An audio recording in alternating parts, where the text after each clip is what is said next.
right, it's Harshey podcast time. I'm Brandon. January. And what do you want to talk about?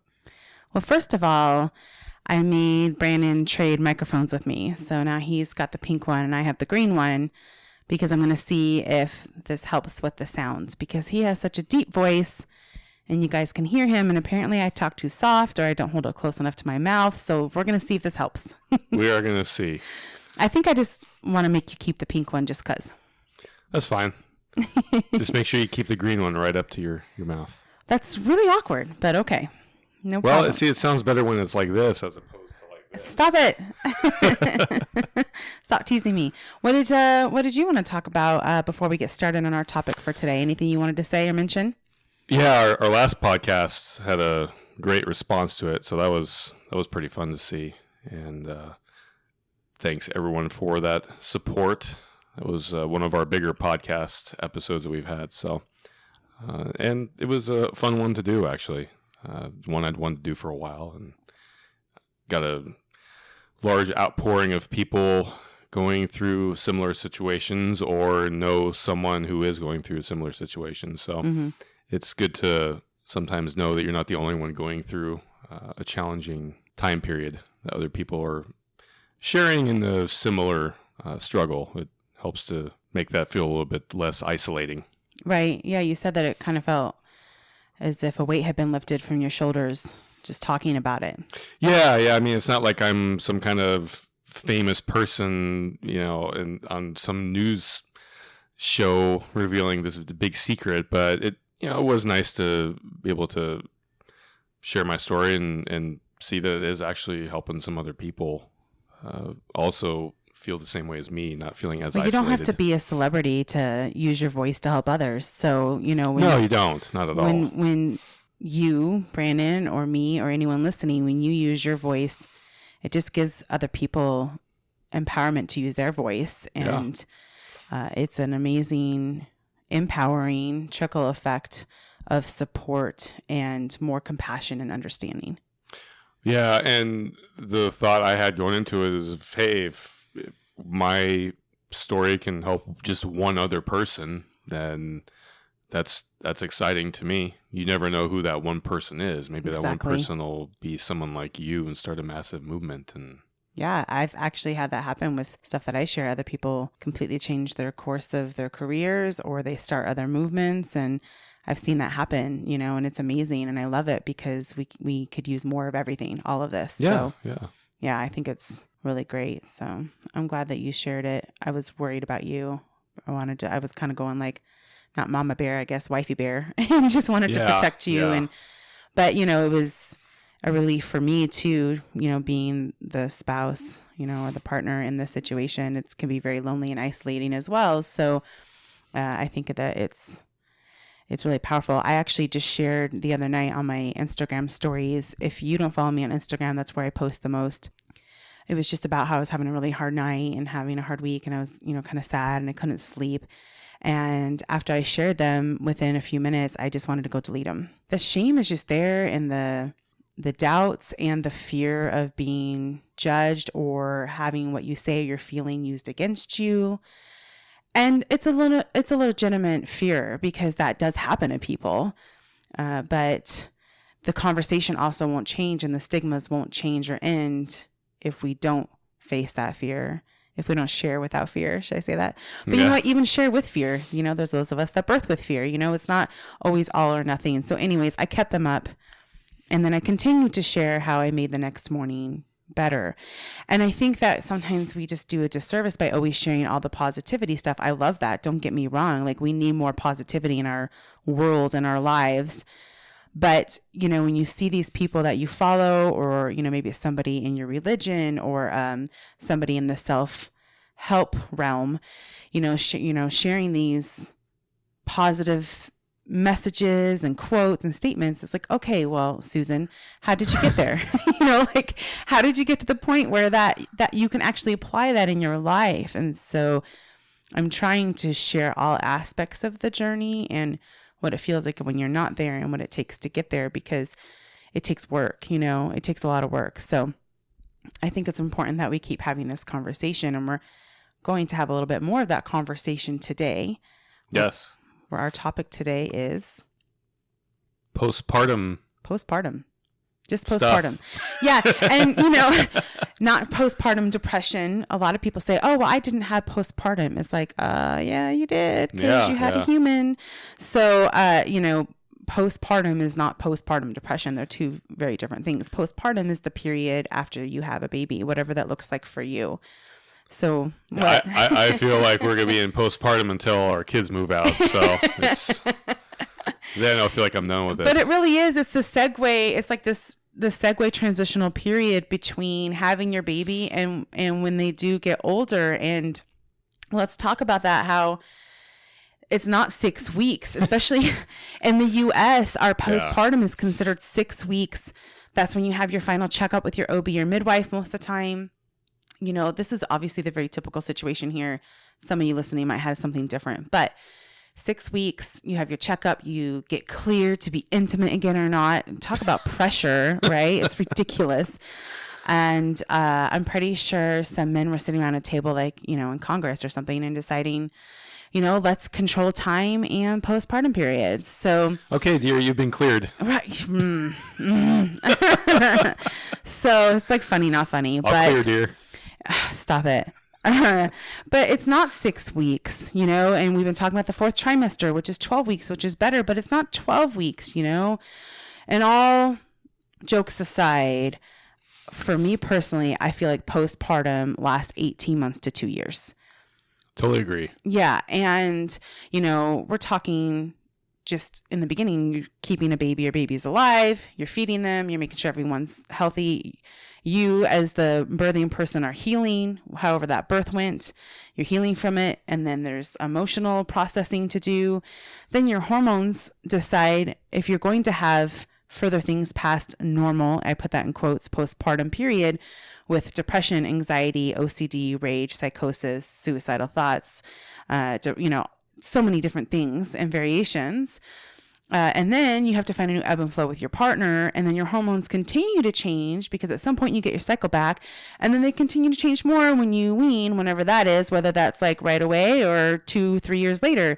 So it's like an ongoing thing. And we're just in the last 2 to 3 years really talking about this the way, we're talking about pregnancy and birth now. Yeah. Yeah. So the 6 weeks needs to just die. That just needs to go away. That needs to be done. That should no longer even be a thing. It's interesting because we have care for 7, 8, 9, 10, whatever months when we're pregnant and birthing. And then we only have 6 weeks of checking in and care postpartum when you actually have the baby on the outside of your body. That just doesn't make sense. Like all of a sudden everything's about the baby, right? They're well checks and they're this and they're that. And it's like, well, what about, you're still a human being that grew and birthed and are feeding a human, and your care that you need doesn't just end at 6 weeks, right? And then on top of you being your own human, you're the one taking care of that other human. So we'll talk a little bit later about the conversation surrounding that postpartum, but why don't we get into sharing our unique postpartum stories? Yeah. We share our birth stories now. People share birth stories all the time now. No one shares their postpartum stories, Well, I was just going to say with the birth story with the bull, we shared our postpartum story a little bit with that. Mm-hmm. There's more to share with that, but yeah, it's not something you hear from people. I just had an idea. Yeah. This is how our conversations work, you guys. So just pretend you're sitting in the room with us right now. But, we share so many birth stories, and there's so many birth stories on Birth That Fear. So why don't we start a whole section on postpartum stories? That's a good idea. Right? That's a good idea. And just people can submit either their birth story or their postpartum experiences and stories. Because really the birth story is your baby's birth story. It's your birth experience. Mm-hmm. So we should change that too. Like submit your birth experience instead of submit your birth story, and then submit your postpartum experience. It wouldn't be a bad idea. Get a birth story each week and a postpartum story. Yeah. So can you do that for me? Can you change that on the blog? Yeah, I will work on that. Okay. Awesome. A little bit later tonight. That's cool. Okay. Anyways, so let's the little little jam session there. And just so you know, I'm the one reading all of those and editing them and posting them. So, yeah, postpartum stories would be a nice change to read. I won't lie. Some of those birth stories I read get a little intense, a little heavy. I gotta walk away and take a break because for a while there we were posting 5 or 6 days a week, and I was posting 3 or 4 birth stories a week. And I just got to the point where I was like, I'm not anymore. I've been hearing other people's stories for years and years, and I still do in person. I talk to people, but yeah. So thanks for doing that, babe. Okay, so our postpartum stories. We are just going to briefly, I say briefly, but we'll see what happens. Yeah. Discuss. 3 hours later. Well, we have 6 postpartum experiences. We do. So with our first, we were, how old were we? 26? 24. 24. Crap. I always do that. Wow. Did we really start having kids at 24? Yeah. We conceived at 23. I don't know. I didn't feel that was young then, but now that I'm 38, I'm like, that's really young. Yeah, I'm thinking, man, I was such a little kid then. Yeah. Well, okay. So we got married at 22 and we had our first at 24. Yes. Okay. So when we had our first daughter, I had a cesarean. She was breech and stuck, and you can hear the first 4 birth experiences on the Birth Hour podcast and the last 2 on ours. Mm-hmm. So when we had her and I got home, for me mentally, I just figured, well, I can have a VBAC or I can sit here and be upset about it. And I just wanted to enjoy this new baby, right? And so I had decided that I was going to VBAC, and it was just what helped me process having a cesarean. And so emotionally, I was doing okay with that. But I remember when we got home from the hospital, I was sitting on the couch and I'm holding this 7.5-pound baby, and I had her, in the palm of my hands, and I'm looking down at her, and my thought was, how could they let me leave the hospital with her? Like, I don't know. What do I do? What do I do? Like, I have to take care of this baby. I've never done that before. I've never taken care of a baby before. And it was just this moment of panic, and doubt that I was going to be able to do that. But I did, I did with the support of friends and loved ones and, other people I knew who had children, and talked to them. But I did remember this feeling of, oh my gosh, now what? What was it like for you when we came home with our first baby that we had to take care of? Well, if you can imagine someone being as shell-shocked and their eyes wide open like a deer in the headlight, that was me. Because I just didn't have a clue as to what to do, how to handle it. It was a very life-changing experience, but one that it was like I was stunned. Right. Like I didn't know how to handle it or what to do. It was, yeah. I look back at myself at 24 and I'm thinking like, wow, that what a dillweed. As Beavis and Butthead used to say. But you know what? You just do it one diaper, one feeding, one nap or sleeping session at a time. Yeah, and that's what we did. I remember I used to write down in like a little journal every time she went, potty, to make sure she was eating enough, and how many ounces I pumped, because I was pumping for her pretty shortly after I had her. And, so how much she was eating, how much I was pumping when she was, how many wet diapers, how many bowel movement diapers, just to keep track of everything, because I just want to make sure I had the information and make sure she was doing okay and eating enough and gaining enough. Yeah, by kid 3, I didn't do that anymore. Yeah, that was a thing of the past. But it was really sweet. Yeah, I think the sleeping thing was the hardest part for me to get used to. And like I said in the last podcast, how sleep has always been a challenge for me. Even more of a challenge with kids. But that was the biggest change. For a while, I remember she would wake up at 4 a.m, and you would be so exhausted from nursing her throughout the night that I had to get up with her. Mm-hmm. And that was before I valued getting up early in the morning and having that time to myself. So getting up at 4 was brutal and painful and torturous. And so I'd be sitting there with her, and she's just babbling and sucking on her fingers or whatever it is she was doing, and I'm switching channels between ESPN and news channels and grumbling and pissy that I had to be up so early. It's like, I just remember that being so hard for me. And I wish we still had that picture. I think we do somewhere, but you took a picture of me one time of, I was so tired that I just laid down on the floor behind the couch and between the hallway wall. And so it's this picture of me, just looks like I'm passed out face first on the floor in our hallway. Mm-hmm. And I think about that picture and I'm like, wow, that is like the most ridiculous, dramatic thing. Like, it's so stupid. Like, what a loser. You didn't even to like party. It wasn't even like a drunken pass out. I wasn't even parenthood. I've looked like that before because of alcohol, but sadly that was not because of alcohol. Yeah, well, you were a little ridiculous. Yeah. So it was one of those experiences that forced me to have to grow up, and I was resistant to growing up at that point. We did have a hard experience when she was a few months postpartum. Like, she was about 3 months old. A friend had watched her because she was on bottles at this point. So a friend had watched her for us to have our first like mini date. And we picked her up and we took her home, and she had fallen asleep. And so I laid her down, and she was in, it was actually an arm's reach co-sleeper, but she was in a co-sleeper. I went to the bathroom and I just had a really strong feeling to go check on her. So I went back to check on her, and I didn't see the little breath movements. And so I placed my hand, of course, on her, and she must have been about 3.5 months old because she was starting to kind of roll when I would lay her down. And so I placed my hand on her back, and not only did I not feel her breathing, she felt very still.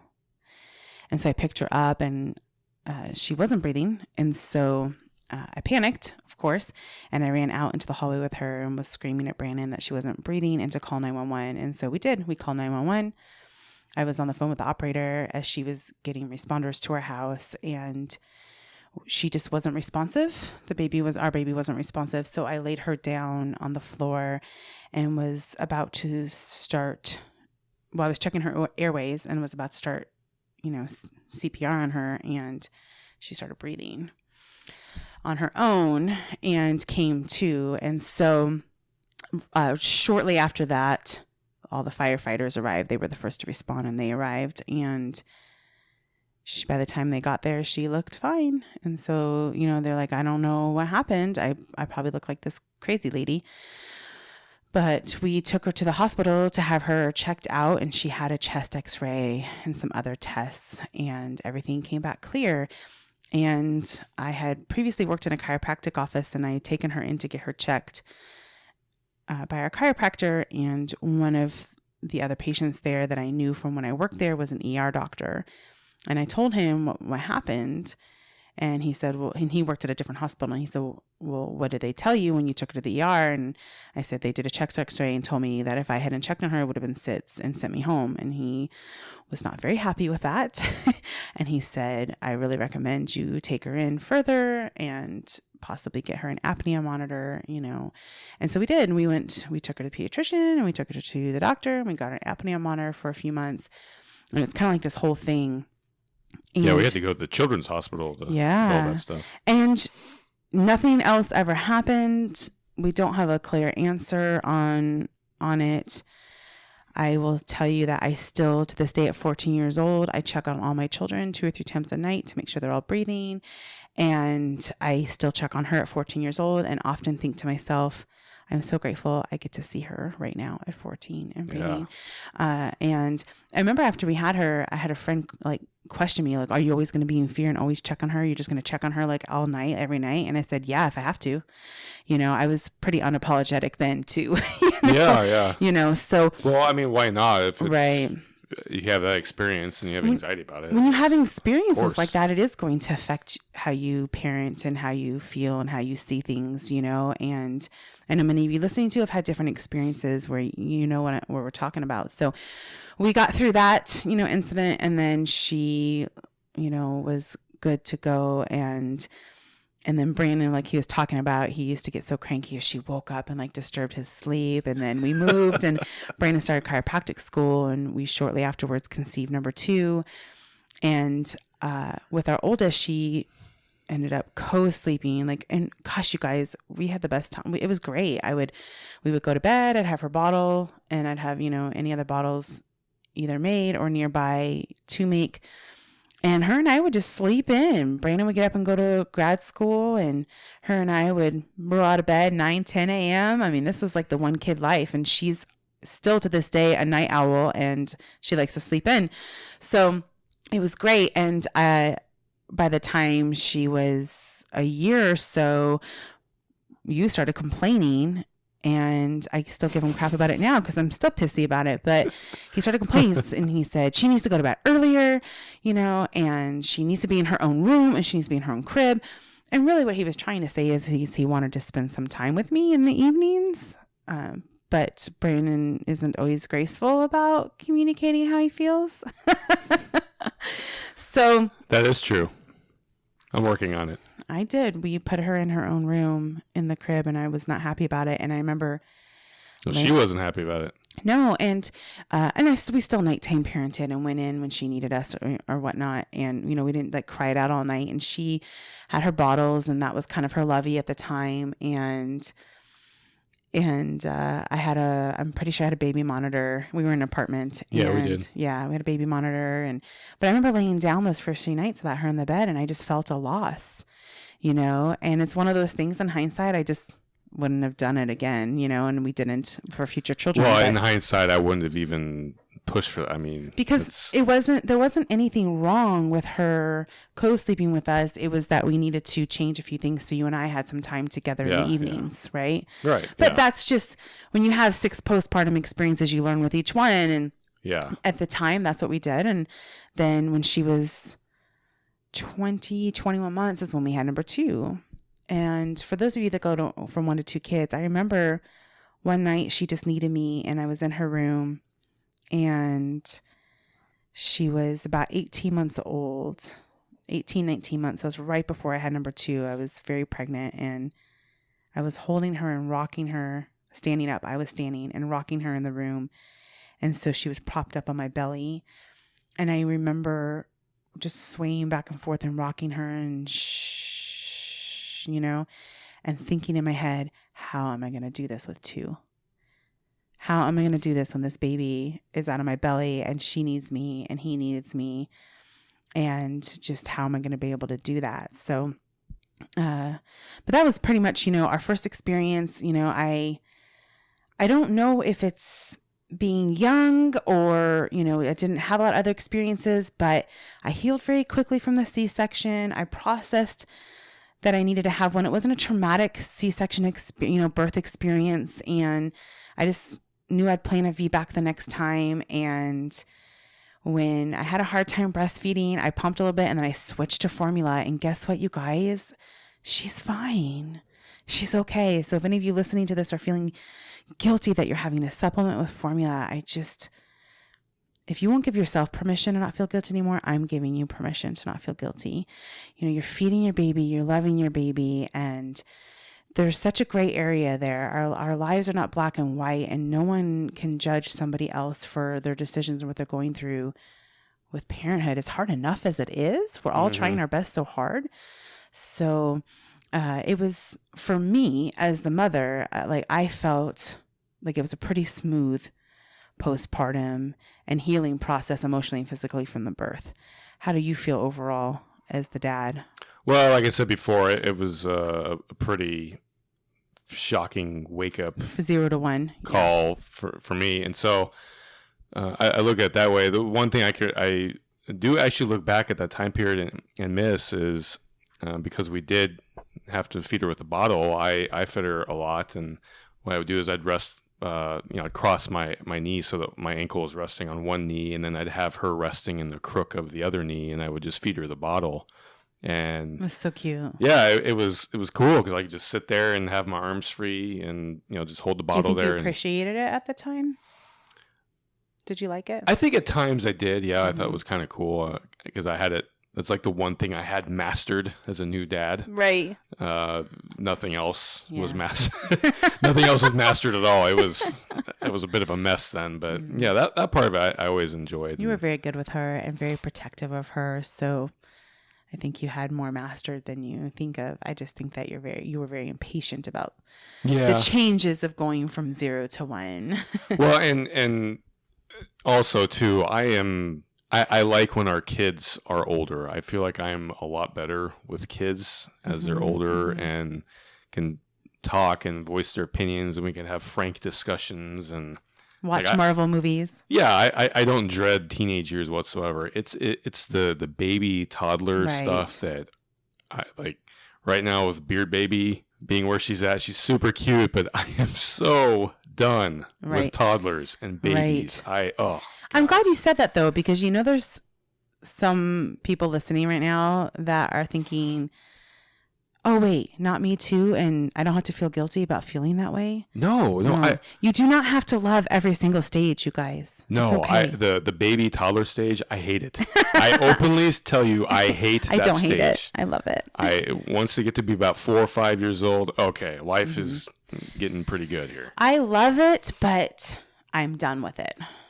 I am. I did hold one cute baby this weekend that reminded me why I love having babies, and it takes a lot for a really, really, really sweet, cute baby to make me feel that way at this point, because I am done and I am enjoying the next stages we're going into and the next season we're going into. But I do. I love it all. I love the oxytocin and just the unconditional love and the newness, and every single thing they do is new and fun. But I understand completely how you feel, and I know people listening are too, and that's probably really validating to hear that. Yeah, so. Yeah. I'm actually immune to cute babies, so. That's good. That's good. They have no effect on me whatsoever. That is true. He's telling you a true story. So our second postpartum experience was different. Oh, vastly different. You wanna start that one? Well, when you had the baby, I was in the first few weeks of my second trimester in chiropractic school. And instead of semesters, we had 3 15-week trimesters a year. And so you do 15 weeks, 2 weeks off, 15 weeks, 2 weeks off, 15 weeks, and then you get 3 weeks off for the Christmas holiday. So generous. Yeah, so nice of them. And how many credit hours were you taking? So in Tri 2, the second trimester, I was taking 28.5 credits. No big deal. No big deal. Just things like microbiology, biochemistry, gross anatomy, physiology, anatomy, something else, probably pathology, some kind of neurology, the ologies, a few other ologies, and it was truly the most difficult academic trimester that I had. And we went from 1 to 2 kids, close in age. We went from 1 to 2 kids. And so when we had the baby, it was a Friday before the following week. I was going to have my first round of exams for that trimester. And we're talking 5 exams in 7 days. And that was a brutal stretch because we had the baby. And the birth did not go as planned. Just real quick, it was a planned home birth VBAC that after a few days of labor, literally a few days, a fever, a transfer, a cesarean with an OB that was on ROB, it was a very hard birth experience, labor, everything. And then we got home with this brand new baby trying to figure out breastfeeding, and then a 20-month-old who just was like, what just happened? Her whole world just changed. Our whole world just changed. So. Yeah, that was a pretty rough one. I just have to say about that hospital experience with the second baby, as we were leaving that hospital with our baby, they had some kind of hospital policy that they had to check the car seat. That's typical. And they had to carry the baby down. No, that's not policy. I don't know what they were. Well, hold on, back up. They didn't particularly care for us because. No. Well, they didn't care for our midwife, rightfully so, actually. And yeah, she was bad. And the pediatrician did not like me because there were certain things that we weren't doing. And but they're not. It's not my body. It's our son's body. So I won't talk about it. But I got in kind of a debate with him. He would not come and do the quick newborn exam in our hospital room. He made me, with my fresh cesarean, get up and walk, which I don't know how that happened. Now looking back, why did a nurse not wheel me? I don't know, but it was it was quite a distance. It was a weird situation. And so I went to the nursery, had it out with the pediatrician. He finally signed off on everything once he realized I was more informed than he realized, and he wasn't going to push me around. So they were making us then jump through all the hoops to get discharged. And I was in a haze because I, wasn't planning on the C-section. I had been 42 and a half weeks pregnant. I had been in labor for a few days. I had had a fever, so I had some kind of infection, and all this had been going on. And then I'm dealing with this pediatrician. And so they said he had to go to the nursery, and they had to watch us put him in his car seat. And so when I went in there, we're waiting. Our toddler's having a meltdown. We were supposed to already have been checked out. And this nurse was on the phone discussing newborn kittens with a friend of hers instead of... Oh my gosh, that's right. Instead of doing whatever she needed to do or look at for my son. So you were outside the nursery. You weren't allowed in. I was in there. And you're looking at me like, what the heck is taking so long? And I'm like, she's on the phone talking about kittens. So she gets off, and I asked her if she was done yet. I told her we needed to go. So she didn't even need to do anything. And we put him in the car seat, and then she said, well, I have to carry him down. And that was when you said, I don't think so. That's essentially what I said. I was carrying our oldest in one arm, and she pulled that little stunt, and honestly, it just pissed me off. Like I can have a fairly hot temper, and that just triggered me big time.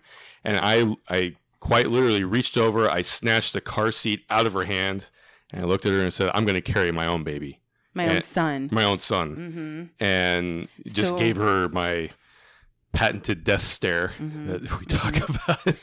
and I was not as strong as I am now, so it was probably about 7 minutes or so before we got down to the car, and my arms were burning. And I couldn't help. I just had a C-section 2 days before. Right, but the sheer anger and pride inside of me was not going to set either kid down. I was going to show them, like, you go to hell. I'm carrying my own kids, Right. Et cetera, et cetera. Right. Yeah. And I think a friend was driving us, and so a friend had come to stay with us to help out. No, it wasn't her. It was a different friend. And so anyways, but we got both kids buckled in their car seats. You got me in the car, and we left. And that's how our postpartum experience started. So when we got home, we have again our toddler, the new baby. I'm healing, and you had exams coming literally a few days later. Or actually, you were just in them. I was in them. Now you were starting them. We came home on Sunday. And my next one, my Monday. Was exams.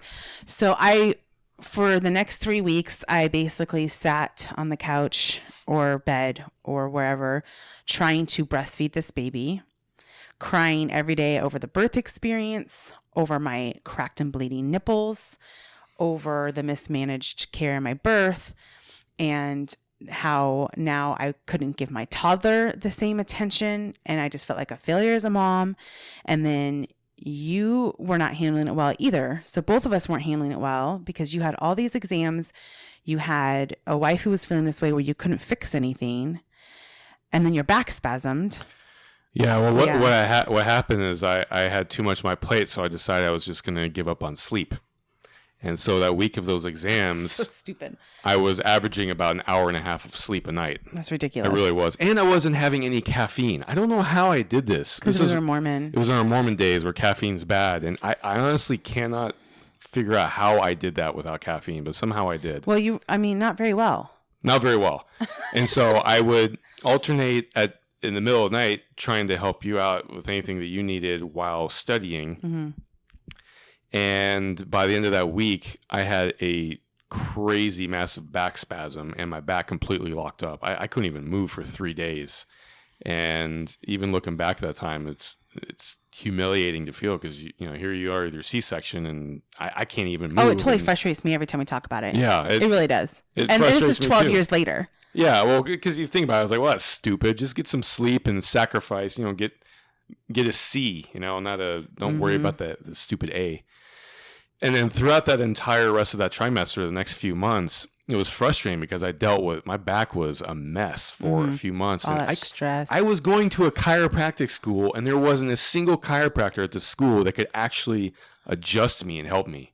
Mm-hmm. So I know we do have some people that listen to this podcast that are chiropractors or are in school. So make sure you learn how to adjust the spine really well, because if someone comes to you and their back is hurting and is bad and they can barely move and you can't adjust them, you suck. Yeah, you suck. I'm sorry, you suck. So don't suck at your job. Yeah, I went to a couple different of my professors to help you get adjusted. Go to extra seminars. Practice a lot. These guys made me worse. I mean, I actually yelled out at one point like, ah! Like, what the hell is this guy doing? Actually, it was a friend of ours, Adam, who ended up helping you the most. Yeah, he adjusted me, and then there was someone else in my class. He actually adjusted my sacrum, which is the middle bone in your pelvis in the back. And oh my gosh, it changed my life. Yeah, for about 5 hours. Okay, so all this is happening, and then for some wild, insane reason, during the second week, I think it was the second week, we had the missionaries over for dinner, and your back was locked up. So right. I'm standing there still healing from a C-section at was it 10 days postpartum? I don't even know what it was. And we still had them over. We didn't cancel it. And I made dinner. By the end of that night, I was so sore, and I could tell I had overdone myself with my incision and everything. And I just felt like there was no one there to help me or take care of me, because I was having to help take care of you with your back. And we didn't have family to come in and help or anything like that.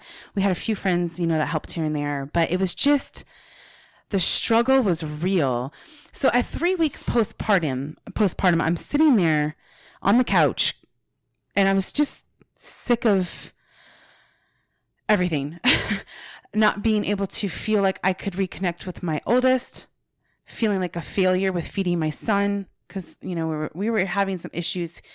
He didn't have a tongue or lip tie, but it was kind of short, but not like super short. And I remember one night, real quick, he was crying, and you turn over like, are you going to feed him?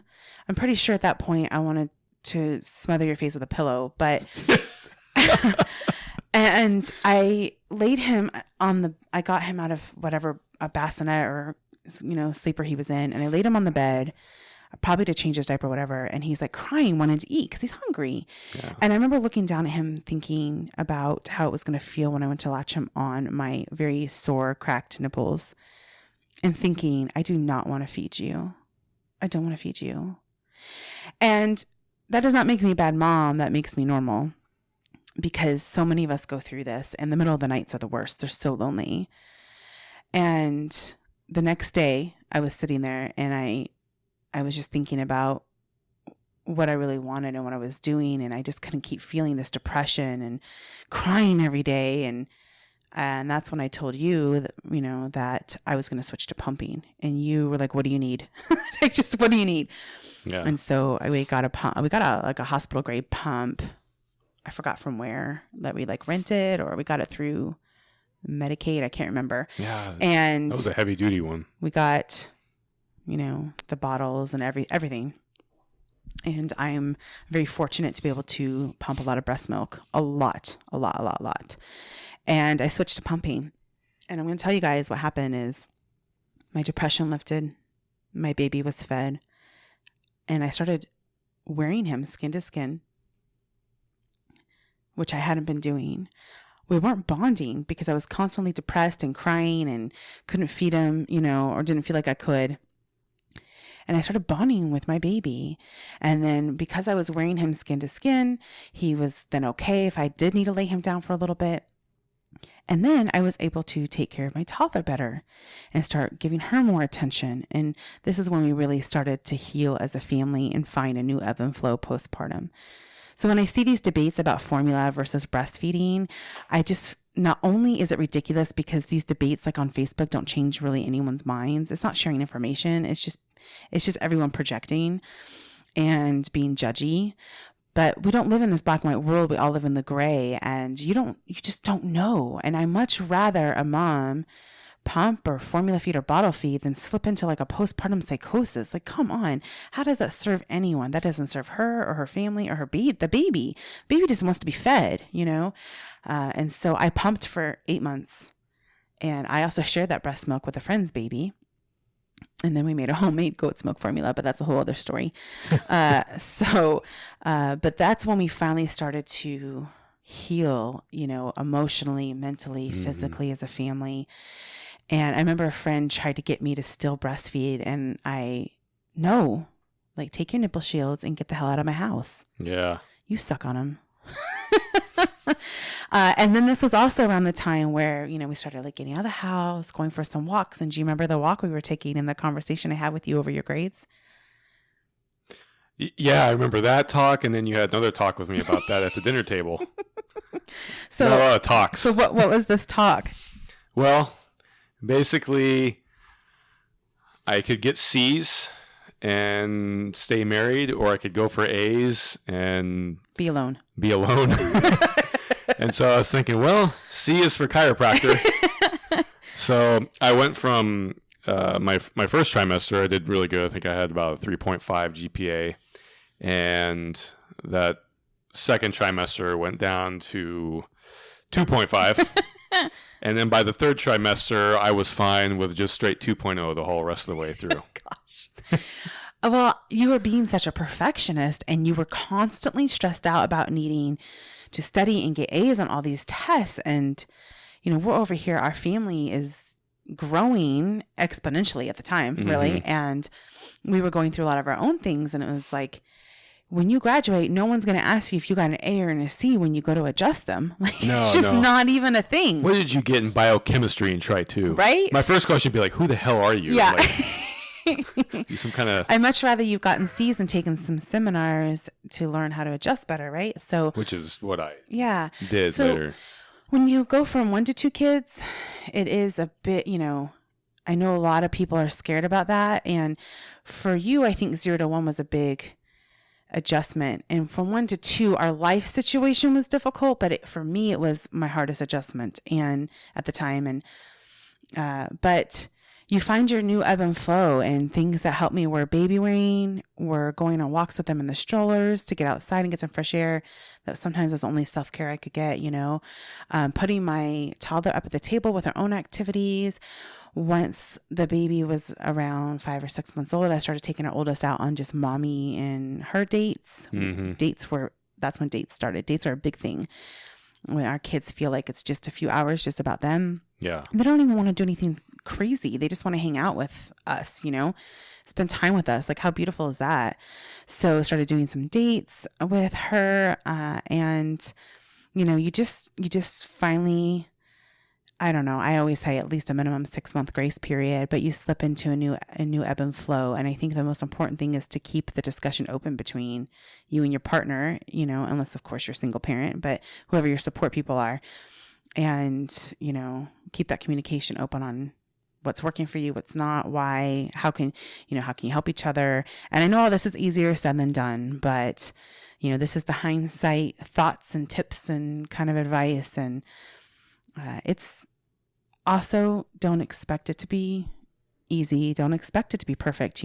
We have these expectations, and you can't have the expectations you had after you had your first baby for after you have your second baby, because it's a completely different situation. So you have to readjust your expectations every single time you have a baby.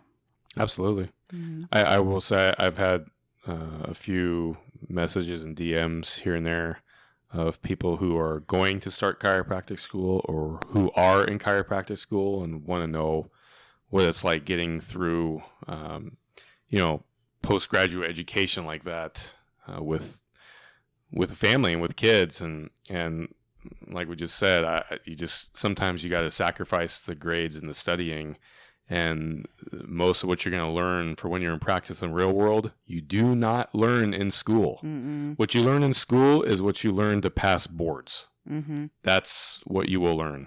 That's true. So if you can take board reviews and pass whatever boards you're taking that way, then do it. And then educate yourself further and practice and become a better practitioner in whatever you're doing. Yeah, read books outside of class, go to seminars outside of class, go and shadow other where people. The real education is. Yeah, exactly. You go shadow people in your profession, whether it's a chiropractor or PT or naturopath or whoever, and learn from them and get wisdom from them, because they're in practice, they're doing it. And so if you can pick and choose from different people you meet, that's where all the education comes from. So right. And it's okay if you eventually went on what's called special schedule. And so instead of graduating in 9 trimesters, it was like a 10, 11 trimester, schedule. So you can do that. So, just be willing to step back and readjust your expectations a little bit, because they'll tell you in school, well, your family's just gonna have to sacrifice. And I'm sorry, but actually I'm not sorry. I call bullshit. Yeah, I do too. I do too. Yes, at times our families have to sacrifice, but to what extent? Is it supporting getting that partner through chiropractic school, or is everyone sacrificing? I think there's a difference between support and sacrificing, and you have to, be willing to kind of step back, both people in the relationship step back and say, okay, what do I need to give more on? What do I need help with more? What do you need help with more? Can you give more on? And that might have to be readjusted every few months. Your children are constantly changing what stages they're in. So, it's not going to, you can't just make this plan and write it out, and then that's just going to work perfectly in real life or for a long period of time. So if you have a hard time going with the flow, well, parenthood is going to help you with that. Yeah. You will be cured of it very shortly. Yeah, hopefully. I know it's really, really hard. So, but yeah, that 1 to 2 adjustment is it's an eye opener, because when you have one kid, it's 2 parents versus 1 kid, and so when one parent's getting kind of tired, okay, the other one can take over, and it's fine. You can relax. And yeah, it's hard, and I don't want to just say, oh yeah, it's hard, because I don't want to scare anyone. But I guess I can say it's hard, and that's okay. That's okay. You'll figure it out, and try. You don't have to try to make things go perfect or smoothly all the time. It's allowed to be hard sometimes. Well, being a parent is the hardest thing you'll ever do. So I know, right? So that was our 1 to 2, and we had like you guys heard, we had a lot going on too. So for us, particular to our situation, it was harder. For you, it might not be. Also something we didn't mention is our second baby was very colicky. He was, yeah. Screaming hours and hours and hours and hours at a time, and you just don't, feel like you can't help him. And so once I switched to bottles, and then I removed dairy from my diet, we got through that. Well, and also for a while, the only way we could get him to sleep at night is putting him in the chair, bouncy seat. The little bouncy seat that has and put the vibrator function on. We put that in the bathroom, lay him in that chair in the bathroom, and then turn on the bathtub faucet. And then I would sit there and feed him his bottle usually, or if he wasn't hungry, kind of move it a little bit and do the sound with the water. But it's only the water, and all the other white noises he wouldn't do. Yeah, it was the damnedest thing. That was when we were really desperate. We pulled out all of the white noises and combined them all together. Yeah. Yeah. Now we all have box fans and have been doing that for years. So. Yeah, but it was dairy in my breast milk that was really bothering him, is what it was. So, he wasn't digging it at all. No. So yeah, that was our 1 to 2, and then our 2 to 3, I was a little bit bigger gap for us because I wanted to prepare my body and my mind to VBAC with our third. I wanted to do everything in my power, which I talked about on our birth story on the birth hour, to have this VBAC. And so we conceived when our second was 18 months old, because I wanted to wait till at least 18 months old, 18 months between the surgery and pregnancy. And that during that time period, we had moved from Texas to Arizona while I was pregnant. Brandon took almost a year off school. And when We finally had her at very post dates, I'll just say. We were actually living with my aunt for a little bit there as we were figuring out what we wanted to do. And so we really, not on all our postpartums, we didn't have everything we needed many times. And we did this time, but I was in a very, I went into serious mama bear mode. I didn't want anyone to hold her for 3 weeks. Yeah. So we had, how old were our other kiddos? They were 2.5 and 4, just barely. Yeah. Yeah. She just turned 4. Yeah. Right. That's true. Yeah. She was, yeah, she turned 4 a month before, not even, yeah, about a month. Yeah. A month before. Yeah. So she just turned 4, almost 2.5. It was 2 years and 4 months old was our son. And then we had the baby. And so the first few weeks I was just super protective. I didn't want anyone to really hold her. And I really wanted to figure out breastfeeding this time. And about that 3-week mark, it's like make it or break it for me postpartum 3 weeks. If I'm going to gosh, it just hurts if the latch isn't right. And so I watched a bunch of latch videos and figured out what was going on with her latch, and we got through it. And she breastfed until she was over 2. And so the transition from 2 to 3 is very, the expectations we were talking about. This is where you roll them into a ball and you burn them. Yep. To the ground. Gone. And I had to really change my expectations because I am one person and they are 3 people. And so, for example, during the day when you were working, I would not make any commitments before 10 or 11 a.m. And even then, I might not make it, and because by the time you get all 3 children ready, you turn around and the 2-year-old has gotten the flour out and has gotten it all over the kitchen. So you clean up the flour and you turn around and the 4-year-old has peed their pants or something. And so you clean them up. Or sprayed Windex all over the dog. Sprayed Windex all over the dog. That happened once. So the 4-year-old has sprayed Windex all over the dog. And so you're dealing with that. And then you get them all cleaned up. And then you turn around and the 2.5-year-old decided they're going to try to go on the potty. And they get poop all over the bathroom. And then you clean that up. And then the baby is now crying because they need to be fed and changed again. And you're just like, never mind. We're staying home. We're putting on PBS and we're making chocolate chip cookies because damn it, mama needs some. FML. With maybe a little bit of wine. I don't know. But wine and cookies. If any of you with 3 kids feel like the chaos is just in your house, it is not. It is not just you. And your children are not most likely not going to all nap at the same time or whatnot. So, the adjustment is very, very different, than I think any others. And again, though, it depends on your life situation, the support and help you have, how you're feeling hormonally. There's so many variables that go into your postpartum experience and how you adjust to it and how smoothly you can find the new ebb and flow each time. So I think for us, our postpartum experience with our third, it was smoother for us than with our second because our situation was a little bit better, but it was still pretty touch and go and a little bit rough, right? Well, yeah, I mean, in some ways it was smoother, but for me, I lost my shit, I'll just say.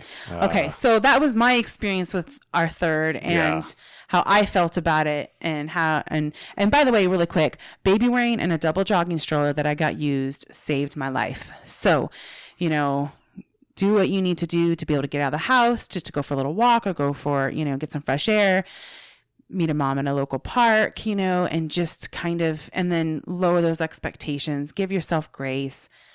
Your children cannot have too much Daniel the damn tiger. There's so many great lessons in Little Song. When you get frustrated, I think Mr. Rogers was still alive back then. Yeah, that's true. Yeah. So that was my experience. How was your experience with third? It was bad. It was bad. And maybe I just blocked that out.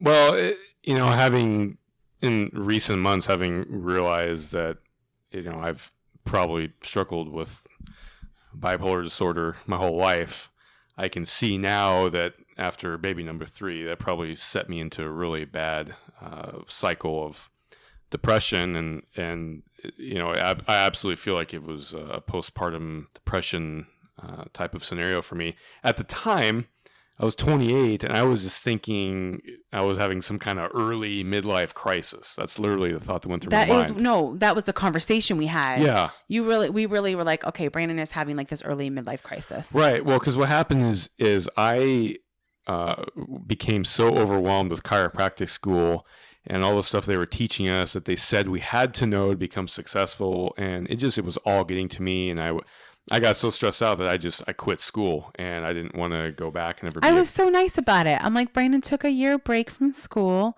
and now look at you, you're throwing yourself under the bus. Yeah, well, we got to lay out all the facts all right, so people know. Go ahead. And so we moved back to Arizona, and I wasn't in a good place for a long time because you didn't really have direction anymore. I didn't, and I have 2.5 years worth of student loan debt accrued that all of a sudden is coming due soon, and I'm working a job that I don't enjoy, and it was a bad place. And then we had another baby on top of that, and I felt completely lost, and like my life was spiraling out of control, and it was not good for me. This started right before we had her, so yeah, because do you remember our Whole Foods conversation? I do. I mean, how much are we laying out here? Yeah, I do remember that. I mean, you can say if you want. Yeah, he was so upset and just feeling like he wasn't providing enough and feeling like a failure. And he sat. It's not funny actually, but he was just so upset about it all and had no one to blame. So what do? We blame the person closest to us, and I believe the words were, you tricked me into having another baby. You tricked me into having this baby. I don't even want another baby. And you tricked me into it. And I remember telling you that, I recalled vividly that you were part of the whole entire thing.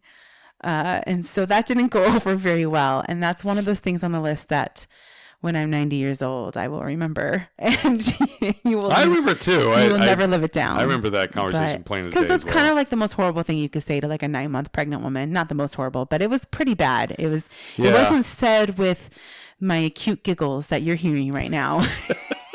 It was said with a lot of resentment and hate. He was, not in a good place at all. So this started right before we had her. So then all of a sudden we have 3 children to take care of. Mm-hmm. And thank goodness I didn't have postpartum depression that time either, or anything like that on top of it. Yeah. Like, because if both of you are going through that, it's just, I don't even know.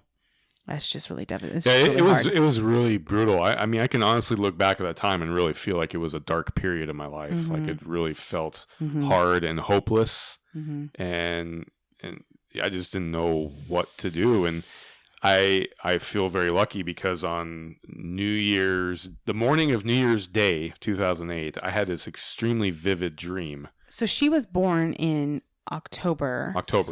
And we were now no longer living with my aunt. We were living in a house that I loved, but you hated it. And we had, go ahead. So we were, it was one of those postpartums where I was actually of loving everything. Yeah. I was having a hard time healing kind of physically for some things from the birth, but yeah. And so I'll say something else after you share this.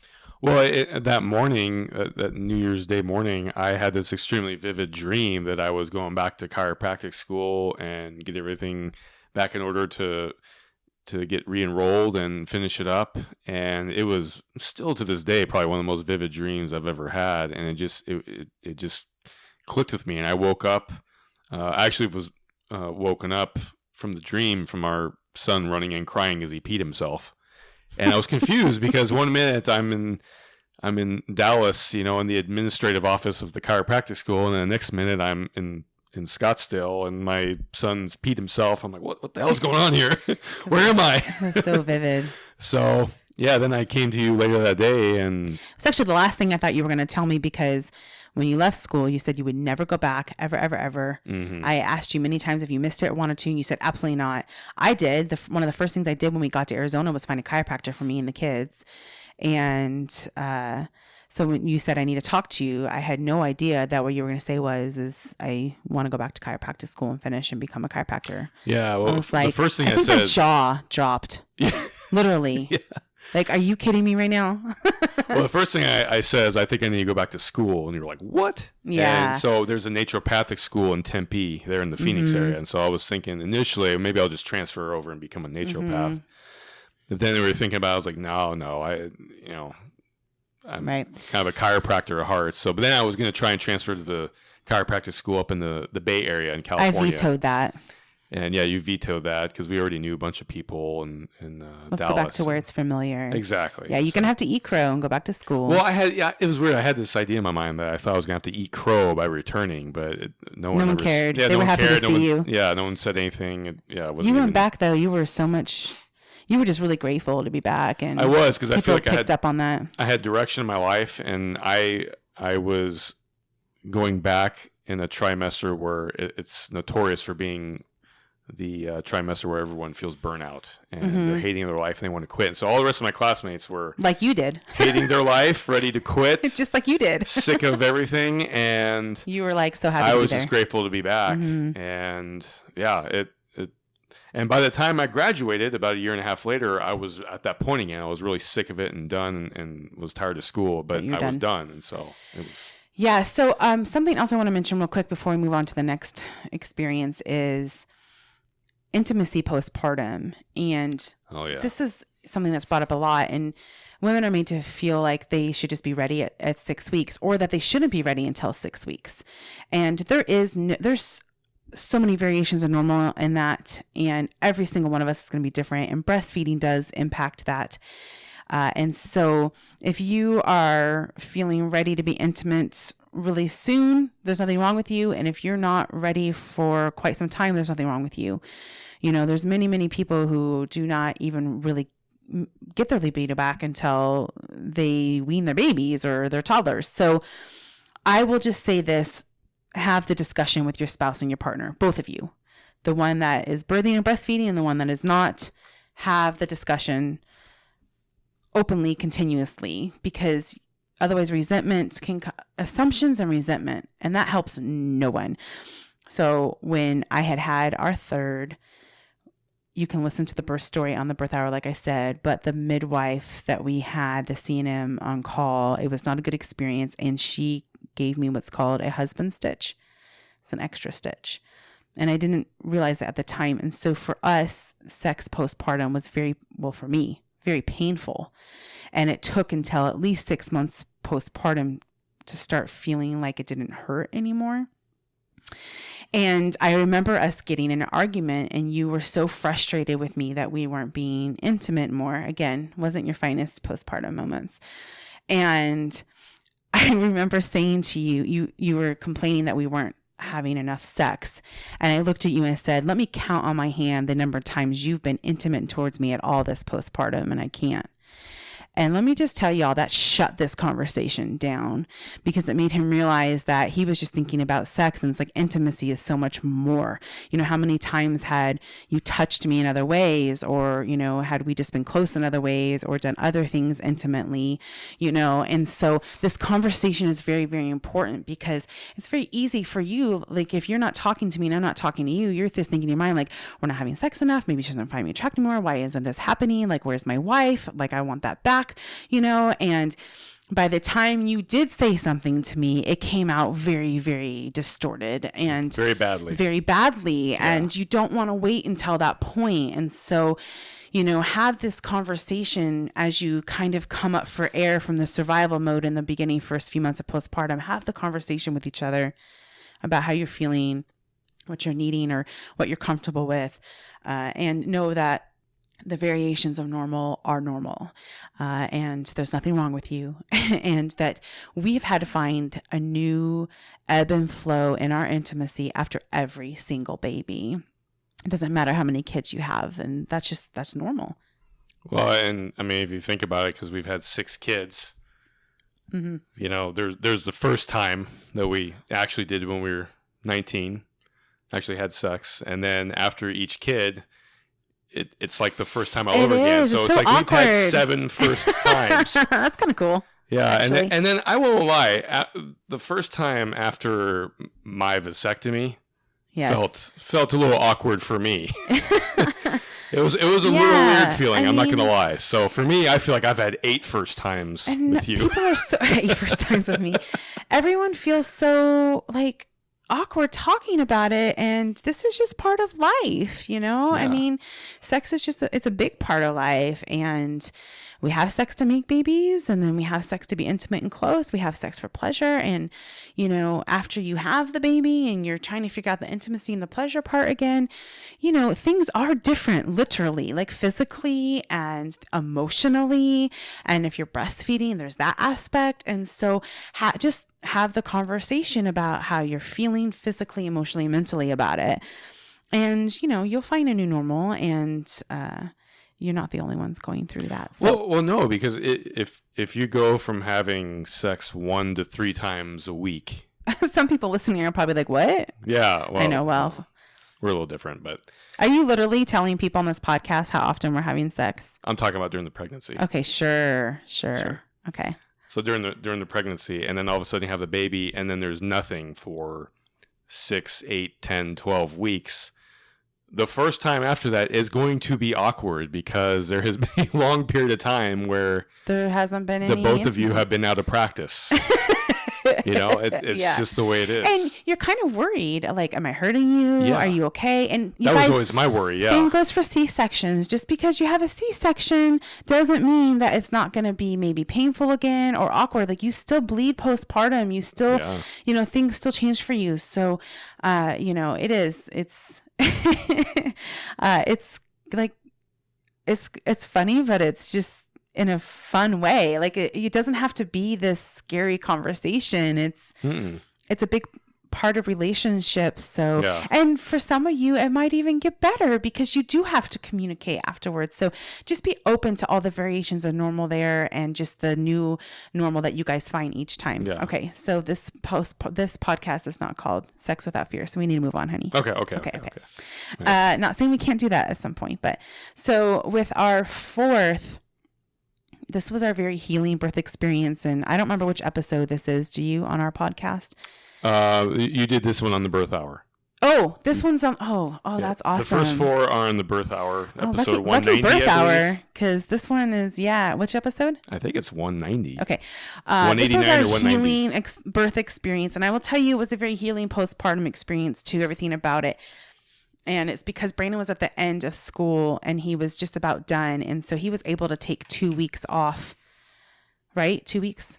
Yeah, I was. I had a schedule with all my outpatient clinic credits, and I just called up my clinic doc, who was kind of like my boss in the outpatient clinic, and said, "Hey, we had a baby." Or actually, I texted him, said, "Hey, we had a baby," and he texted me back. He said, "Awesome, congratulations. We'll see you in 2 weeks. We got all your patients covered." That's so rad. And that was it. That was all I had to do. Right. And in that part of at the end of school, we didn't have any classes, so I mean, it's like it was great. Mm-hmm. Yeah, it was neat because this was our first home birth. So we were home. We were able to just flow into postpartum smoothly. You know, we took a nap after we had her. We were sitting on the couch. I was breastfeeding and we were talking, and the kids woke up one by one and came out and met their baby sister and got to know her and asked us questions, and her placenta was still attached because one of the kids, I wanted to cut her cord, and we tied it off. And it was just such a peaceful postpartum from the first minute because we were home and everyone was healthy. And so we were able to have that experience, and it was just wonderful. And then because you were home, you were there to like get kiddos meals, lay down kids for naps, you know, and this birth for me physically was the best. And so I did have some tearing, but I sat on a boppy pillow and I was careful with that, but I healed rather quickly. I used like colloidal silver and aloe vera on the tear, and something else I can't think of off the top of my head in the peri bottle. And so we were able to just heal and bond and find that new variation of normal with another child, now part of the family, much smoother than any other postpartum out of all 6, I would say.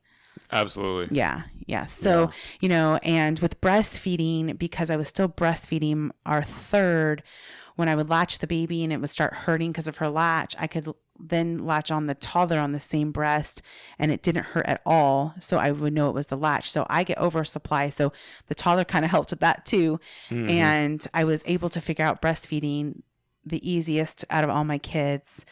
And it was just, I don't know, it was so smooth and so peaceful, for those first few months at least. Yeah. Until you graduated school and then we had to move and then life hit us. But as far as like hormones and healing and emotionally and becoming now a family of 6, it was a very smooth process for us. And 4 kids for me, I tell people that was my jam. Like I felt like I have a pretty good sized family. I felt like I could kind of be on top of that. And it was a very good moment for me.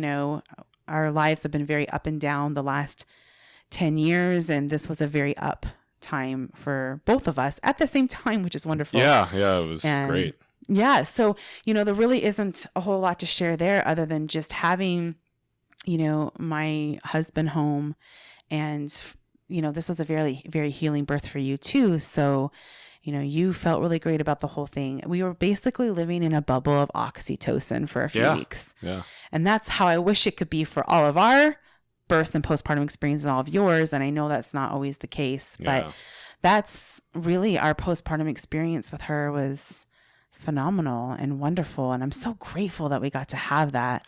Yeah. And when I did have to go back to finish up my credits, I would just go a few hours in the morning, come home for a few hours, go back for a few hours in the afternoon, and then come home. I mean, so I still wasn't gone all that much. And I finished school easily and right. It was a very smooth and it wasn't until enjoyable. You graduated and real life hit us that it was like, oh my gosh. Yeah. And then it got a little crazy. But you hear a lot of people that say, well, once you have 3 kids, adding a 4th isn't a big deal. And there might be some of you who are listening that wasn't the case because of whatever your situation was. But for us, it was. But on top of that, we also had a very healing home birth and postpartum experience. So we kind of had all that at play. Well, when I compare the 2 experiences, I feel like having 4 was almost easier than having 3. Yes, because of everything involved. Yeah, or not it was just involved, completely 2 different, completely experiences. Opposite so experiences. Did you guys see already so far how many variation, like all of our postpartum experiences completely vary just as much as our birth experiences, and by the way, since we're talking about home birth right now, there are plenty of women and men who experience home birth where everything on paper looks perfect and still deal with postpartum depression and anxiety and, other things. So if that's you, I completely validate you and you're allowed to say that you're feeling how you're feeling about whatever it is. Even if people say to you, oh, but you had the birth you wanted. Oh, you had this. Oh, everyone's healthy. It's like, well, I'm still dealing with this too. Anyways. So one doesn't invalidate the other. Well, exactly. And actually, we went through that with the next. Right. And so, okay, which episode was number 5? That was on ours. That was do you remember? The bull's birth story. Homeless and pregnant. So, Homeless and pregnant, yeah. Yes. So our 5th birth story is on our podcast. There, we finally got there. Gosh, it's a lot. And we shared some of that actually already. Like that was a very extensive podcast where we shared a lot of that. So I don't want to be too redundant. You can go and listen to that if you haven't already or again. So our 5th postpartum experience was very, very hard because we were homeless when we were pregnant. We moved 4 times. Brandon was working overnight valet when we had him. And we were trying to open a new chiropractic office. And we had 4 of the young children. We had a very difficult home birth and postpartum that all just kind of rolled into the postpartum. And I got very bad postpartum depression, you know, and for a long time, I thought I was just kind of depressed because of everything going on around us because we were broke and I had these 5 little kiddos that need me. And how the heck could I get pregnant and bring another baby into this? And I would have to remind myself that we were not in that situation when we got pregnant. We were actually in a very good situation and just all of these emotions and feelings and doubts. And it was so depressing. And I don't remember if I talked about this on the other episode or not, but just there were times that Brandon would come home from either the office or his valet job, and I would just have to go for a drive and just get away. And I would find some change, and I would go to Jack in the Box and get 2 tacos for $1. And then I would park the car and I would sit there and I would cry and eat tacos. And you guys, no one should ever cry and eat tacos. No, you're eating tacos. You should be happy. Sin. Yeah. Yeah. So that tells you how bad it was. And the greasy Jack in the Box tacos. So man, those back in the day, those were the bomb.com. With their really awful hot sauce that's so yummy. And so I would call my grandmother. She's like a mother figure to me, and I would call her and just tell her I can't do this. Like, I understand how women do the things I see on the news. I can't do this. I can't. They all need me all the time. There's never enough money for anything. You know, like, we're having the hardest time. We're doing everything we can. And I just don't know what to do. Like, how did this even happen? How did I even get in this situation? And just all of this frustration and sadness and just doubt and fears. And I just would get it all out and just sob. And she would tell me about her postpartum experiences. It was the first time she really ever had. And it's when her and I came to understand each other a lot better. And so she shared her stories with me, which are her stories to share, so I won't get into that. And we would just solidarity. Like, I had solidarity with my grandmother, you know, over how it was for her and how it was for me. And then she would say to me, January, you're going to now finish your tacos and you're going to pick yourself up and dust yourself off and go home to your babies, because we're mothers and that's what we do. And it was just what I needed. She held space for me. She validated me, which in our family, not you and me and our kids, but our extended family, doesn't happen a lot. So it's actually really amazing. And, you know, it wasn't glorious, but to me, telling Brandon I need to get out of the house and go for a drive and be alone, and then getting those 2 tacos and calling my grandmother, that was the only self-care I had at the time. Yeah. So that was my self-care. And then, did it make everything go away? Did it make my depression go away? No, but I was able to go home and take care of my babies to the best of my ability and breastfeed my son and be there for my kiddos and go to their class parties and whatnot. So for me, it was a very dark, hard postpartum. It wasn't until our life situation got better and he weaned. This is the bull, weaned at 18 months old. And when I weaned, there's sometimes like a spike in your hormones. And so, like, I just felt this spike or plummet, whatever you want to call it, in my depression. And that's when I realized, oh my gosh, this whole time I've been dealing with postpartum depression. Sometimes we don't realize it till the fog even lifts and you can see it more clearly. That's when I started talking about postpartum depression on Birth Without Fear. Yeah. You know, I wasn't really talking about it until then because I just didn't realize it. So for me, that was my experience. People ask me how helped with my postpartum depression, and just talking about it, drinking coffee, which sounds like not a big deal, but we are Mormon, and at the time it was a big deal, and I just decided I didn't care, and drinking coffee helped me. I certainly didn't care if it helps you.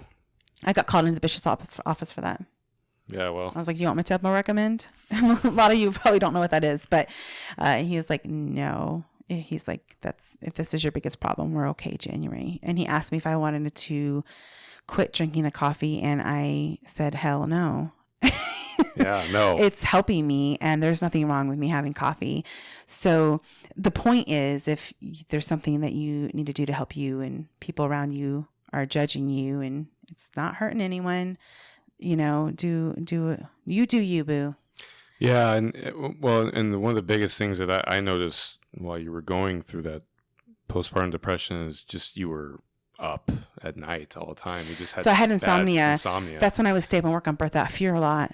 I was on it all the time, actually, and before I started speaking and doing events. But I wouldn't fall asleep till usually at least 2 to 4 a.m. And it started out in the beginning when I had him of just needing to be alone, right, you guys, where you just finally get everyone in bed. You don't want anyone to touch you, need you, suck on you, nothing.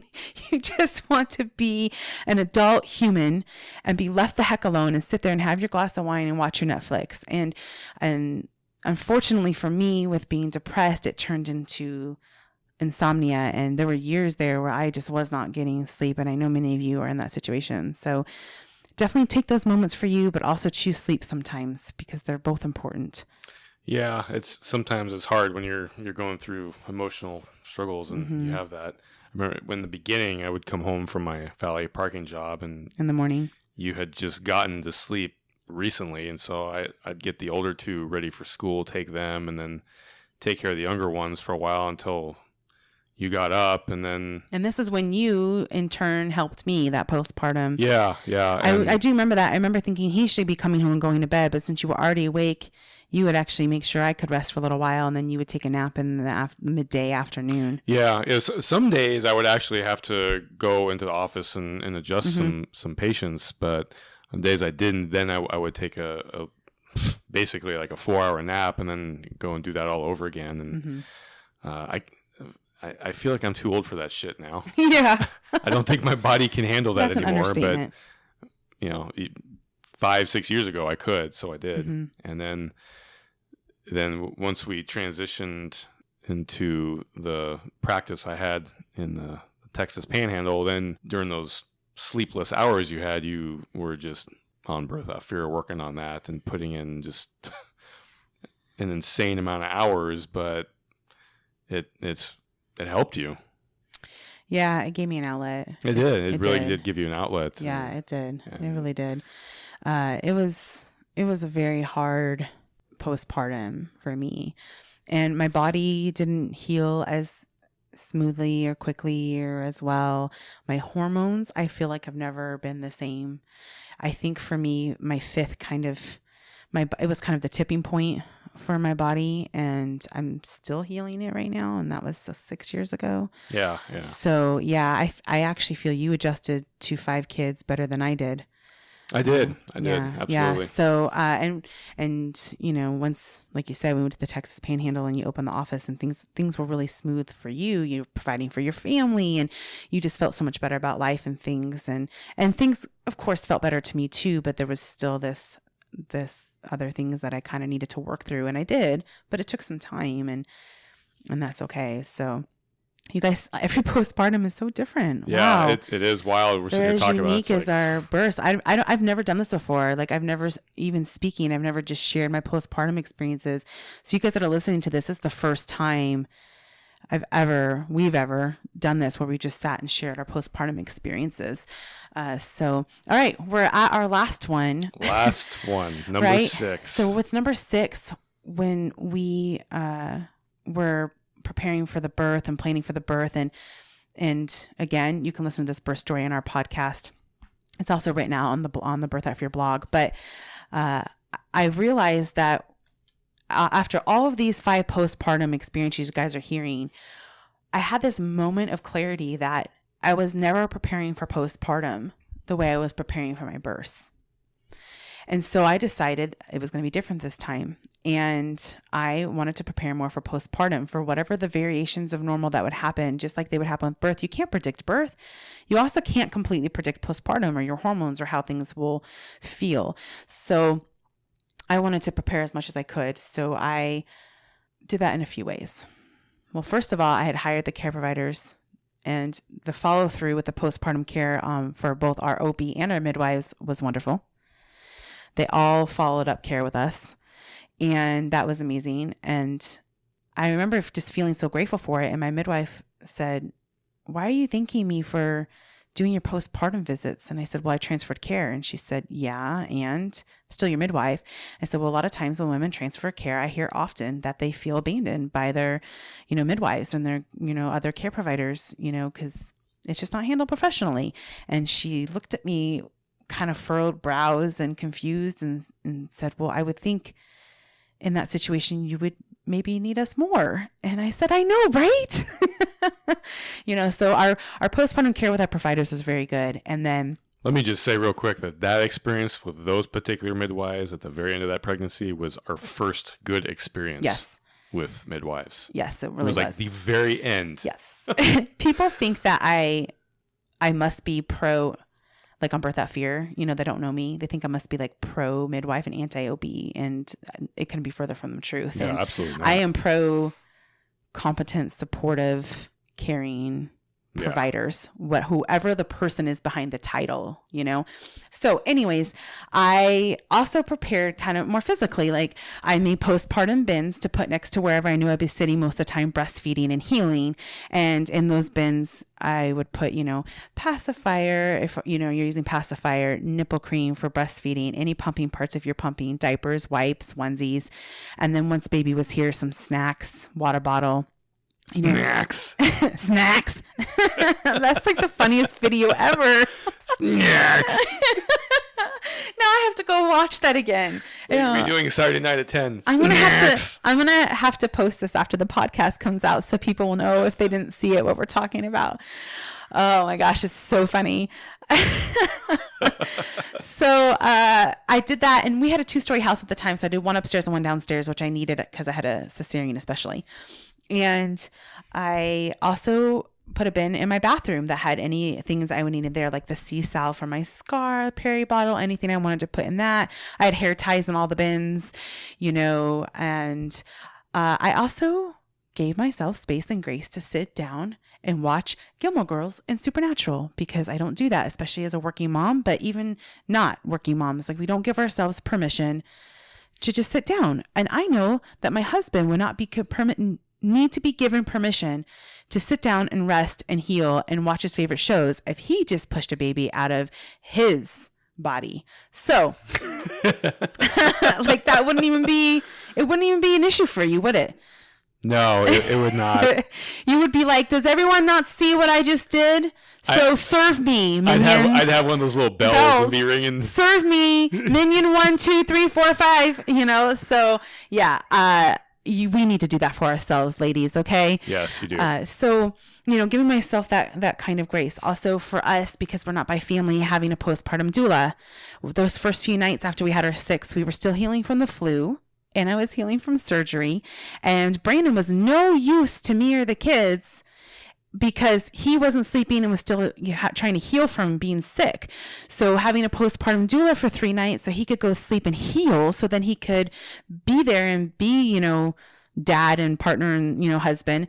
And then the doula could sit in my room. Don't sit in another room with my baby, first of all, because I'm not gonna be able to sleep. I need to know, am I sleep deprived, anxiety, postpartum mind, that this doula is not like breastfeeding or running away with my child.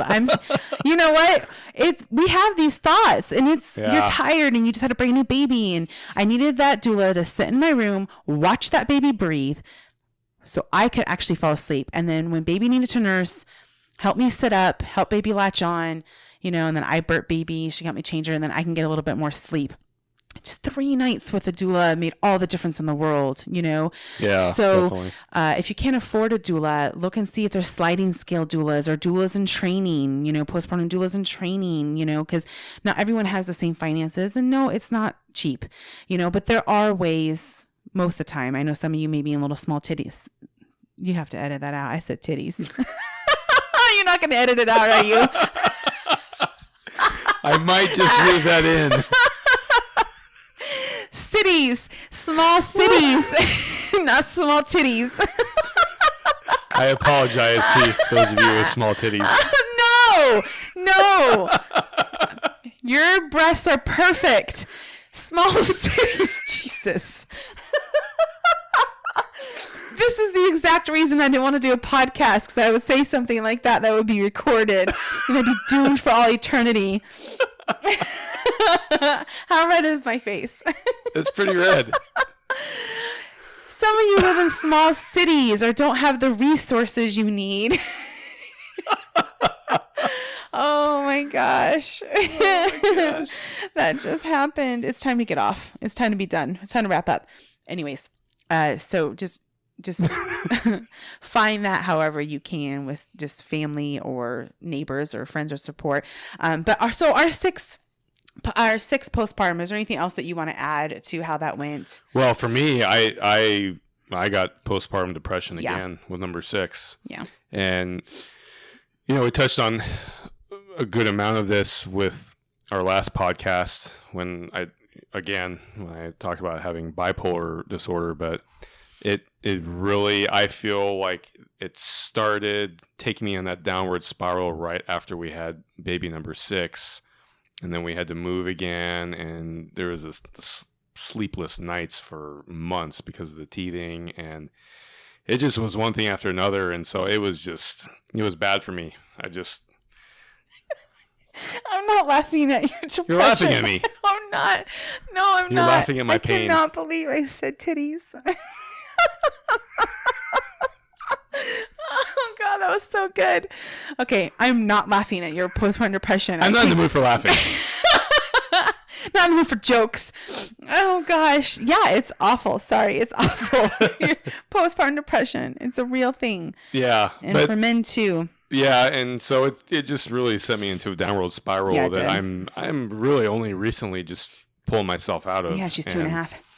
And yeah, she's. But the first part of our postpartum experience with our sixth was just us kind of getting used to having a sixth baby. Was a lot of everything I said, that we prepared for it, and just, we had some time off there. It was after that, which we do need to talk about more, is when like everything kind of settles. So when everything's settled and then life came at you, like your dad died when I was pregnant, we had this other baby, we had to move unexpectedly twice, and all this time you were like undiagnosed bipolar 2. So, I was after things kind of started settling and life hit us that then it set you in this tailspin. Yeah. And bad. I remember we got back from Philly about 5 or 6 months postpartum from doing an event there, a conference there, and you just lost it. And it took us 3 days to figure it out. And you just felt like you couldn't say out loud that you hated having 6 kids at that time. Mm-hmm. You're like, I just don't like it. This is too hard. I adjusted to having 5 children. I'm not adjusting to having 6. And I remember I said to you, you're allowed to feel that way. Mm-hmm. We go to this conference in Philadelphia with 150 people, and we're telling all of these women that they're allowed to feel how they feel postpartum, but you're no less worthy of feeling how you felt postpartum because you're the dad. Yeah. So you're allowed to feel that way because it is freaking hard. It doesn't always have to be okay. You are allowed to not be okay. It's you're going to have times where it just feels too heavy and too much of a burden. And I always try to remind myself and Brandon, the kids aren't the burden. It's everything else. It's everything else. Like, it's not like we only have kids. We also have to, you have bills and loans and, bipolar 2. And like I had postpartum anxiety and, there's just all these other life things that will come at you, and so it's taken us 2 years to work through all those things. And we're just about working through all these things, but it's an ongoing journey. Yeah. So I would say for you, just finally saying how you really felt, and then just for someone being able to say, okay, you're allowed to feel that way. That doesn't make you a bad dad. That doesn't make you a bad human. I don't think any less of you. And for me, when I reached out to get help with my postpartum anxiety, I tell 500,000 to 1 million women all the time not to feel ashamed to get help. And here I was crying my eyes out as I was texting my midwife. I'm talking too fast. That's why I keep slipping on words. I'm glad that I could not mess up midwife and say anything like cock and balls. I just said it. Oh my gosh. So let me slow down. Tears. Texting my midwife to get help with postpartum anxiety. And I was like, what in the heck? I'm always telling people not to feel shame. That was when I realized that, especially as women, but humans, we're so ingrained to feel shame. We need to act a certain way, talk a certain way, work a certain job, mother a certain way, look a certain way to feel loved, to be worthy, to not be judged, which is logically ridiculous, but it is true, and so I don't tell people not to feel shame anymore. I say to push through it and get the help you deserve anyways, because you do deserve that support and that love and that understanding and that help. And that shame is something that we all feel, and that we just have to push through it. Like, we're not going to end the stigmas. We're not going to change things if we let it stop us from speaking up about it and getting the help that we deserve, because all of this with postpartum, from everything is pretty simple to baby blues, to anxiety, depression. I know quite a few people who have, attempted suicide. There are, of course, we've all read of stories or know of people that has happened to. They're all variations of normal. And one of the problems is in our culture is that we're not giving the right kind of uplifted support. Yeah. And a lot of times we respond in a way that becomes more detrimental. So, for us, getting the support and the help that we needed and deserved with, anxiety, or like for you, you are now, was very, very important. And it's why we also are speaking up about it. And it's why we're sharing our postpartum experiences, because for those listening, I'm hoping that you can at least relate to one or pull something from one, or, that it can help you as you're preparing for your own postpartums if you're pregnant. So I know that this is already probably long, and we actually have a lot more we want to share, but I think we're going to do a follow-up episode, because I want to talk more about preparing for postpartum. I want to talk about survival mode versus self-care. I want to talk about changing the conversation. So can we do that? Can we do a follow-up episode Absolutely. on postpartum? Yeah. Okay. We can do whatever. We'll start with this one and sharing our 6 postpartum experience, just so you guys can see what a variation of normal they are. Maybe learn a little bit more about us. And is there anything else that you wanted to share from any of our experiences? Well, I will say with that last one, like you said, I was having a hard time just admitting that 6 kids was hard for me. And that was a big struggle. I felt like I had it mastered with 5, and with 6, it floored me. And there are times when I feel like, okay, maybe I have this kind of figured out with 6 kids, and other times I just throw my hands up in the air and think to myself, this is nuts. Like, how do I do it? People ask us, well, how do you guys do it? And my answer is like, I don't know. You tell me. I'm just trying to get through each day. And there are people listening to this with 1, 2, and 3 kids that feel that way. So don't compare yourself to ours. Your 1, 2, and 3 are just as hard. Well, like I said, with our experience with our first kid, I was the same way. You felt the same way then. Like, what the hell do I even do with this little human here? It was crazy. And I felt that way with 4 kids. I feel like I had it down, and I've never felt the same since. So, you had one more on me. yeah, but 6, I think, has floored the both of us. Yeah. I'll tell you what I've decided. And, well, I told you this, I think, just yesterday, but I'll tell y'all what I decided. And that is that why am I having an expectation that I should have it all figured out with 6 kids? Like, we might just never have it completely fit. Like, we're not ever going to feel 1000% on top of it. We're pulled in many different directions. But instead of having the expectation that we have it all figured out perfectly, I'm changing that to I'm giving it 1000% every day, and that is just going to have to be good enough. Exactly. I mean, all we can do is our best, and sometimes our best is good enough. Sometimes it may not be, but as long as we know we're putting in the max amount of effort, we have to give ourselves at least that little bit of leeway to know we're doing our best. I'm making notes over here for the next podcast, but yeah. All right. Good. So you need to make one more note on there. Don't say titty. So basically, look at my tattoo that says slow down and actually do that. You know what happened? You know why I started speaking faster and faster? I have to pee so bad. That's really what's going on. I have to pee so bad, and I've had 6 kids. So just real quick, you guys, if you did not see, we did open 50 more tickets for Sydney. I don't know if there's any more. I have to go look. Did they sell out? They might be all sold out. And Portland, Oregon conference, because we're switching back to conferences next year, because I am so tired of traveling as much as I have been, but I still want to, and I want to meet you guys, and these conferences are amazing. But that is in Portland, Oregon, and it opens on December 1st. So if you were anywhere, well, in the U.S., but anywhere on that side of the U.S., if you are wanting to come to a Birth Out Fear conference where we also talk about pregnancy, parenthood, postpartum, birth, all of it. All of that I just said, and everything in between and after. You do not have to be pregnant. Come. Yes. So those tickets open December 1st. We're just opening 100 tickets. And then I go to Omaha, which is sold out, I believe, next weekend. And then the last 2 Find Your Villages this year are Tuscaloosa, Alabama. Atlanta, Georgia. Right. Yeah. I know I flipped them on the days, but those are the last 2. Atlanta, Georgia, and Tuscaloosa, Alabama. And then in January, I pick back up with Kansas City, and San Diego. And then there's a few more Find Your Villages. And then we'll be going to Sydney. And then I think I'm going to be adding a surprise.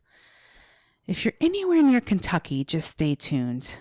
Stay tuned. But yeah, that's all on BWF Conference And then look out for our Black Friday specials and some new items that are coming Black on Friday, Cyber Monday. selflovegeneration.com. And some of you may have missed all the posts I've been doing, but if you ordered a mug, it is on its way. We packaged them up and did not feel good about it, did not feel they would get to everyone safely. So we order new supplies, right? And Yes. so mugs, we have them. They're going out this week. Bras are going out shortly. And I think, and ornaments.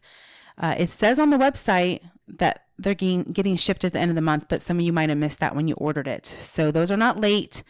You're not missing your order. They're literally being handmade right now. So that is true.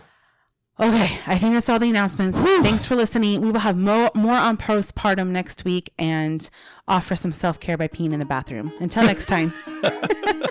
Adios. Bye.